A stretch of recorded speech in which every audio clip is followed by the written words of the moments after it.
Hello నమస్తే, welcome to plus TV. నేను అలంకృత. రీసెంట్గా ఐఏఎస్ డాటర్ గుంటూరు తాడపల్లిలో సూసైడ్ చేసుకోవడం అయితే జరిగిందనమాట. సో అంటే ఎందుకు జరిగింది, ఎలా, కులాంతర వివాహమేనా లేదంటే ఇంకేదైనా ఇష్యూనా, ప్రేమ వివాహం అయితే చేసుకోవడం జరిగింది. అసలు ఏం జరిగింది అనే విషయాల గురించి దాసరి విజ్ఞాన్ గారితో మాట్లాడదాం. Hi sir. హలో. నమస్తే. ఇంత అంటే ఎడ్యుకేటెడ్ అయ్యుండి ఒక పొజిషన్లో ఉండి అలాంటి వాళ్ళ పిల్లలు కూడా ఇలా చేస్తున్నారంటే, కొన్ని మధ్యతరగతి కుటుంబాలు ఉంటాయి సార్, పేరెంట్స్కి అవగాహన ఉండదు, చదువుకొని ఉండరు, పిల్లలు ఏదంటే అది అడిగి కొనిస్తుంటారు. మరి అంటే వ్యత్యాసం అనేది ఉంటుంది. అసలు ఇక్కడ నేను ఎలా తీసుకోవాలో కూడా నాకు అర్థం కావట్లేదు. ఫస్ట్ ఆఫ్ ఆల్ మాధురి అనే అమ్మాయి మా గుంటూరులో, మరి ఎక్కడ తగిలాడో తెలియదు, రమేష్ నాయుడు. ఈ అమ్మాయి చిన్నరాయుడు అనే ఒక మంచి సీనియర్ ఐఏఎస్ అధికారికి కూతురు. గుంటూరు వీళ్ళది, తాడేపల్లి. అతనేమో నంద్యాల, బేతంచెర్ల, అక్కడి నుంచి ఇంకా లోపల బుగ్గనపల్లి, తండా. రమేష్ నాయుడు వాళ్ళ నాయుడుస్, వీళ్ళు ఎస్సీస్. వీళ్ళ నాన్న ఎస్సీ కమిషన్లో కూడా కార్యదర్శిగా ఉన్నాడు ప్రజెంట్ అక్కడ. ఎట్లా పరిచయం అయిందో తెలియదు మరి. మొత్తానికైతే మొన్న మార్చిలో వీళ్ళకి పెళ్ళయింది, మొన్న 2025 మార్చ్. ఇంట్లో వాళ్ళని ఎదిరించింది, కులాంతర వివాహమే, వద్దు మనకి, అదే వద్దు ఇది వద్దని వీళ్ళు. మేము యాక్చువల్గా మేము తలుచుకుంటే మాకు పెద్ద పెద్ద పెద్ద పెద్ద సంబంధాలు వస్తాయి, అయినా సరే నేను నిన్ను అని వాడు. నాకు చాలా పెద్ద ఉద్యోగం ఉంది. ఎంత పెద్ద వాళ్ళు మాట్లాడుతున్నారు కానీ అక్కడ అంటే జరిగిందో లేదో మనకు తెలియదు. వీళ్ళ వెర్షన్ చెప్తున్నా. ఆయన ఏం చెప్పాడంటే, ఈ మధ్య కాలంలో రెగ్యులర్గా ఏమవుతుందంటే, ఏం చేస్తావు అంటే ఏదో జాబ్, ప్రైవేట్ జాబ్ అన్నావు అనుకో, అమ్మాయిని ఇవ్వట్లా. సాఫ్ట్వేర్ మంత్లీ నాకు ఇంత వస్తుంది, yearly 24 lakhs my package, that is nice అంటే, ఓ వా వా వా అని ఇచ్చేస్తారు. ఓకేనా, వాడికి నిజంగా సాఫ్ట్వేరే చదివాడు, ఒప్పుకుందాం. ఆ కోర్సులన్నీ నేర్చుకున్నాడు, జావా, పైథాన్, AWS అన్నీ నేర్చుకున్నాడు. జాబ్ కోసం వెళ్తే అక్కడ బ్యాక్ డోర్ ఉంటుంది. వాడేం 10 లక్షలు కడితే నీకు జాబ్ ఇస్తామంటారు వాళ్ళు. ఆ 10 లక్షలు వీడి దగ్గర ఉండవు, కానీ ఆ జాబ్ వచ్చినట్టుగా అబద్ధం ఆడితే 10 లక్షలు కట్నం రూపంలో వస్తుంది కదా. 10 కాదు, 20 వస్తాయి, 30 వస్తాయి, 40 వస్తాయి. అది తీసుకెళ్ళి అక్కడ ఇచ్చేసి నీకు జాబ్ వచ్చేస్తుంది. పెళ్ళయ్యే టైంకి ఏం చేస్తారు, వెడ్డింగ్ కోసం అని పర్మిషన్ అడిగితే అసలు ఇవ్వలేదు, లీవ్స్ అంటారు. లీవ్స్ ఇవ్వకపోతే అందుకే నేను నా కంపెనీ మానేసాను, ఇప్పుడు నెక్స్ట్ వేరే దాంట్లో జాయిన్ అవుతా అంటారు. నమ్ముతారు వీళ్ళు. అవును సార్, చాలా చూసాను ఇలాగా. అలాగే చేస్తారు. కానీ ఇప్పుడు కట్నాలు ఎవరు తీసుకొచ్చి 10 లక్షలు చేతిలో పెట్టట్లేదు సార్. అది గోల్డ్ రూపంలోనే లేదంటే ఒక స్థలం రూపంలోనే ఇచ్చేస్తున్నారు తప్పితే, అది ఈజీగా ఇలాంటివి జరుగుతున్నాయనే పాప పేరు మీద రాసేసి ఇది చేస్తున్నారు. ఆ గోల్డ్ దగ్గరికే వద్దాం ఇప్పుడు. సో ఇక్కడ ఈ సిచ్యువేషన్ జరిగిందా లేదా మనకు తెలియదు. మొత్తానికి అయితే జనరల్గా జనాలు ఏం చేస్తున్నారంటే, నాకు నెలకు 2 లక్షలు జీతం, జాబ్ ఎక్కడ, పలానా కంపెనీ, ఓకే సూపర్.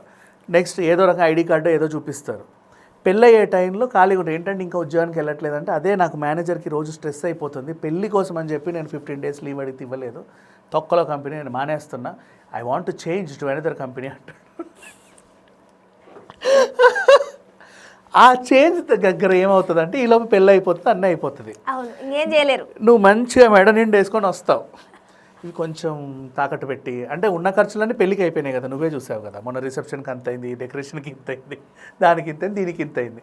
ఇప్పుడు సడన్ చేంజ్, అదేదో ఇంకేదో ఇంకా మంచి కంపెనీ బాగుంటుంది, కాకపోతే వాళ్ళు ఏదో అడుగుతున్నారు, మనం ఇవ్వాలి. ఏం లేదు, 4 నెలలు అట్లా తాకట్లో ఉంటాయి అంతే, జాబ్ రాగానే విడిపించి ఇచ్చేస్తాను నీకు అని కూడా చెప్తారు. ఈ టైంలో ఏం చేస్తుందంటే, ఈ అమ్మకి ఎందుకు మా ఆయన కదా ఇవ్వాలి కదా, ఇటు ఇవ్వాలనిపిస్తుంది, అటు ఇంట్లో చెప్పాలని కూడా అనిపిస్తుంది. నాన్న మరి ఇట్లా అంటున్నారు, చెప్పవా ఇంట్లో, చెప్తావుగా తల్లికో తండ్రికో, చెప్పకుండా ఇచ్చేవాళ్ళు దొబ్బుకుపోయే వాళ్ళు. నిన్ను చెప్పనిస్తానా నేను, నీ దగ్గర ఫోన్ లేదు, ఏమీ లేదు, ఫోన్ ఇవ్వట్లేదంట. అయితే వీళ్ళ ఇంటికి ఒక మెసేజ్ వచ్చింది, అమ్మా నాన్న మిమ్మల్ని చూడాలని ఉంది, కలవాలని ఉంది, టొట్టింగ్ మెసేజ్.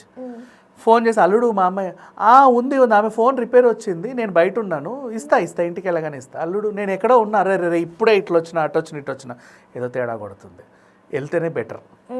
వెళ్ళారు. వెళ్ళిన తర్వాత ఇంట్లో ఏమైంది అంటే, నాన్న అని వచ్చి కూర్చుంది. ఏమైంది, ఏమీ లేదు, ఆయనకు జాబ్ లేదు, నా బంగారం అంతా తీసుకెళ్ళి తాకట్టు పెట్టిండు, నన్నేమో నేను అదేంటి ఇదేంటి అని అడిగినందుకేమో ఇగో చూడు అని చూపిస్తుంది. అంటే నేను ఇవన్నీ చూసిన ప్రాక్టికల్గా అందుకే నవ్వొస్తుంది. వీళ్ళు ఏం చేస్తారు, ఆ పంచాయతీ కాస్త అక్కడ పెద్ద రచ్చ అవుతుంది. ఇది ఇక్కడ కాదు అని చెప్పి పోలీస్ స్టేషన్కి వెళ్తారు. పోలీస్ స్టేషన్లో పంచాయతీ, అమ్మాయి చెప్పు ఏంటి, లేదండి మా అమ్మాయిని మేము పట్టుకెళ్తాం, ఆయన దగ్గర జాబ్ లేదు, ఇట్లా అట్లా అట్లా మా బంగారం అంతా తీసుకున్నాడు అది ఇది. ఏ అమ్మాయి చెప్పు నువ్వు ఎక్కడ ఉంటావు, సరేనండి నేను మా నాన్న దగ్గరికి వెళ్తాను, లిఖితపూర్వకంగా రాసేసింది. ఈయనకు ఉద్యోగం వచ్చినప్పుడు వస్తా, ఇప్పుడు ప్రజెంట్ ఈయనకి నన్ను పోంచే స్తోమత లేదు, ఉద్యోగం లేదు, వచ్చాక వస్తా అని చెప్పి అక్కడ నుంచి వచ్చింది. ఇది వీళ్ళ వెర్షన్ ఇప్పుడు. ఓకేనా, తర్వాత ఇంట్లో ఉండింది, మరి ఏమైందో తెలియదు, అమ్మాయి ఊరేసుకుంది. వచ్చినప్పుడు అమ్మాయి ప్రెగ్నెంట్. ఇప్పుడు అవతల రమేష్ నాయుడు ఆరోపణ, ఈయనది కూడా వినాలి కదమ్మా, రెండు వినాలి కదా.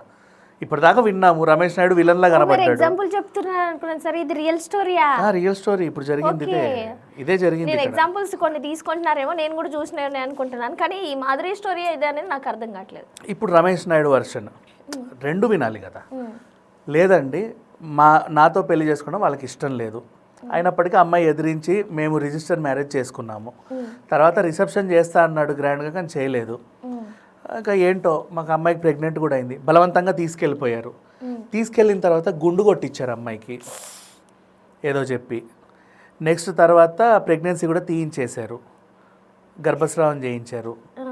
మరి అందుకు చనిపోయిందేమో. నా దగ్గర నుంచి సెప్టెంబర్లోనే వెళ్ళిపోయిందండి, ఇప్పుడు డిసెంబర్ అవుతుంది, 2-3 నెలలు అవుతుంది.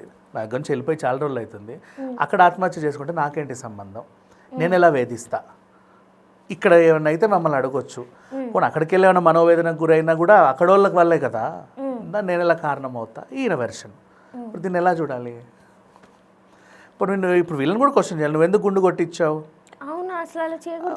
అంటే ఏమో మరి అమ్మాయికి ఏమైనా మొక్కు ఉందని చెప్తారో తెలియదు, అడగడానికి అమ్మాయి లేదు, మరి ఏమో అది గర్భస్రావమే అయ్యిందేమో అని కూడా చెప్తారు, అంతే కదా. తెలుసో తెలియకో పొప్పాస్కాయ తినిందండి గర్భస్రావం అయిందని చెప్తారు, ఏం చేస్తావు చెప్పాలంటే. అట్లా ఇప్పుడు ఇట్లాంటి సిచ్యువేషన్స్ చాలా చూస్తాం. వీళ్ళేమో అవతల వాళ్ళని అంటారు, వాళ్ళేమో యువతల వాళ్ళని అంటారు. నువ్వు అప్పుడు బాగా వేధించి పంపినందుకే డిప్రెషన్కి గురై ఉరేసుకుంది, ఇక్కడికి వచ్చి బాధపడి వీళ్ళు. నీ దగ్గర ఉరేసుకుందంటే నువ్వేమన్నావో సూటిపోటు మాట్లాడి వాళ్ళు అంటారు. ఇక్కడ ప్రతి కేసులో ఏంటంటే మనం థర్డ్ పార్టీస్ని గుర్తించాం, ఇరుగు పొరుగు వాళ్ళు కూడా ఉంటారనమాట. వాళ్ళు ఎప్పుడు వస్తారు ఎప్పుడు వెళ్ళేది తెలియదు. ఇంట్లో అమ్మ నాన్న లేని టైంలో వస్తారు టైంకి, ఏమ్మా నాన్న అమ్మ లేరా, అవునా ఏంటి వదిలేసాడంటగా ఇంకా పోవా అక్కడికి, అవునా ఉంటాయిగా ఇలాంటివి కూడా. గిల్లి వదిలేస్తారు తెలుసా. ఇరుగు పొరుగు వాళ్ళు కూడా ఉంటారు, వాళ్ళు కనబడరు మనకి ఎప్పుడైనా సరే. పోలీస్ స్టేషన్ వరకు వీళ్ళందరూ ఎందుకు వస్తారు, అయితే అత్తింటోళ్ళు పుట్టింటోళ్ళే ఉంటారు స్టేషన్ వరకు, కానీ వీళ్ళు తెలియదు.